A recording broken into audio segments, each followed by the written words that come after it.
తెలంగాణ రాష్ట్రానికి main income source హైదరాబాదే. హైదరాబాద్లోనే విమానాశ్రయం ఉంది. మరి ఎక్కడ కూడా విమానాశ్రయాలు లేకపోవడం ఒక ప్రధాన మైనస్ అని చెప్పుకోవచ్చు తెలంగాణ రాష్ట్రంలో. అయితే 150 కిలోమీటర్ల రేడియస్ లోపల ఇప్పుడు శంషాబాద్ ఎయిర్పోర్ట్ ఉంది కదా, దాని నుంచి 150 కిలోమీటర్ల లోపల ఎలాంటి ఎయిర్పోర్ట్ నిర్మించొద్దు 20 ఏళ్ళ దాకా అని చెప్పేసి ఎప్పుడో దాంట్లో జిఎంఆర్ తోటి కుదుర్చుకున్న ఒప్పందంలో ఏదో ఉందట.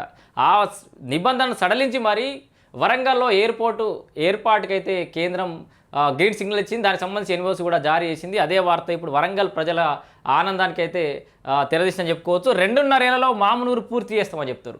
సో రాష్ట్ర ప్రభుత్వం కనుక భూ సర్వే త్వరితగతిన పూర్తి చేస్తే కేవలం 2.5 అంటే 2.5 ఏళ్లలోనే వరంగల్ ఎయిర్పోర్ట్ పూర్తి చేస్తామని చెప్పేసి కిషన్ రెడ్డి అంటుండు. సమావేశంలో మాట్లాడుతున్న కేంద్ర మంత్రులు రామ్మోహన్ నాయుడు, కిషన్ రెడ్డి.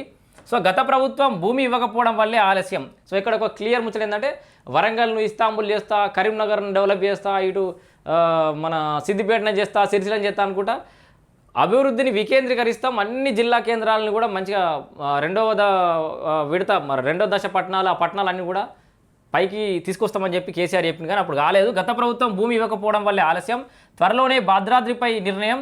కేంద్ర పౌర విమాన శాఖ మంత్రి కె రామ్మోహన్ నాయుడు. సో భద్రాద్రిలో కూడా ఏర్పాటుకు అనేది నిర్ణయం తీసుకుంటాం త్వరలో అంటారు. సో ఇప్పటికిప్పుడైతే త్వరితగతిన మామునూరు అయితే ఎయిర్పోర్ట్ అయితే పూర్తి చేస్తామంటారు. 2వ పేజీలో దానికి సంబంధించిన పూర్తి వివరాలు ఉన్నాయి.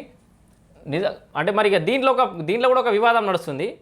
మా రాష్ట్రం అంటే రేవంత్ రెడ్డి కృషి వల్లనే ఈ ఎయిర్పోర్ట్ అనేది కళ సాధ్యమైందని ఒకరు అంటుంటే, లేదు అది కేంద్రం నిర్మిస్తుంది, అది గాయంతో కూడా తెలియదని కిషన్ రెడ్డి అంటుండు. భూసేకరణ పూర్తయిన 2.5 ఏళ్లలో మామునూరు ఎయిర్పోర్ట్ను పూర్తి చేస్తామని కేంద్ర పౌర విమానయాన శాఖ మంత్రి కె రామ్మోహన్ నాయుడు అన్నాడు. సో గత ప్రభుత్వం భూమి కేటాయించకపోవడంతో మామునూరు విమానాశ్రయ ప్రక్రియ ఆలస్యమైందన్నారు. ఇప్పుడు కేంద్రం ఒత్తిడితో భూ కేటాయింపులు జరగడంతో 8 నెలల్లో క్లియరెన్స్ ఇచ్చామని తెలిపారు. ఆదివారం కవాడిగూడలో రామ్మోహన్ నాయుడు మీడియాతో మాట్లాడారు. ప్రధాని మోడీ వచ్చాక విమానయాన రంగంలో ఒక విప్లవం వచ్చిందన్నారు. 10 ఏళ్లలో విమానాశ్రయాల సంఖ్య 74 నుంచి 150కి పెరిగిందన్నారు. చిన్న నగరాల్లోనూ విమానాశ్రయాలు ఏర్పాటు చేసినట్లు తెలిపారు. మామునూరు విమానాశ్రయం ఏర్పాటుకు 2800 మీటర్ల రన్వే అవసరమవుతుందని, 280 ఎకరాల అదనంగా అవసరమని కేంద్రం నుంచి ప్రతిపాదనలు పంపామని పేర్కొన్నారు. రాష్ట్ర ప్రభుత్వం త్వరగా భూసేకరణ చేస్తే విమానాశ్రయం పనులు వేగవంతం చేస్తామని అన్నారు.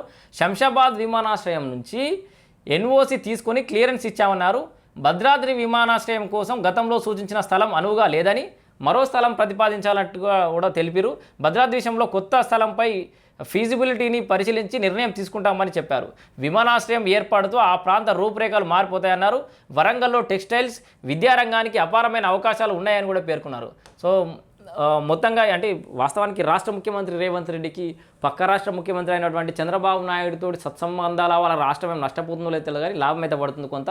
ఎందుకంటే ఎన్డీఏ గవర్నమెంట్లో కీలక భాగస్వామిగా ఉన్నటువంటి చంద్రబాబు నాయుడు తోటి రేవంత్ రెడ్డికి సత్సంబంధాలు ఉండడం, అండ్ రేవంత్ రెడ్డి కూడా ఈ దాన్ని ఏమంటారు ఆ సాంప్రదాయాలను పక్కకు పెట్టి కాంగ్రెస్కు బీజేపీకి వైరుధ్యం ఉంది కదా అని చెప్పేసి ఆలోచించకుండా నిత్యం మోడీని కలుస్తుండడం, భారతీయ జనతా పార్టీ అంటే కేంద్ర ప్రభుత్వం పెద్దలతోటి మంత్రులతోటి నిత్యం సంప్రదింపులు జరుపుతుండడం వల్ల రాష్ట్రానికి ఏమైనా మేలు జరుగుతున్నట్టు కూడా కనబడుతుంది. అన్ని రకాలుగా సహకరిస్తామని చెప్పేసి కిషన్ రెడ్డి కూడా చెప్పినట్టుగా మన వార్త చూసుకోవచ్చు. వరంగల్ విమానాశ్రయం ఉడాన్ స్కీమ్తో అనుసంధానం చేస్తూ కమర్షియల్ ఆపరేషన్స్కు సంబంధించి అన్ని రకాలుగా సహాయ సహకారాలు అందించేందుకు కేంద్రం సిద్ధంగా ఉందని కేంద్ర మంత్రి కిషన్ రెడ్డి అయితే చెప్పారు. ఓరుగల్లుకు విమానాశ్రయ సేవలను ప్రారంభించేందుకు కేంద్ర ప్రభుత్వం కృతనిశ్చయంతో పనిచేస్తుందన్నారు. అయితే ఇదే తరుణంలో ఇక్కడ కిషన్ రెడ్డి ఇక్కడ ప్రెస్ మీట్ పెట్టి విమానాశ్రయాల గురించి మాట్లాడడం, చాలా విషయాలు మాట్లాడాడు.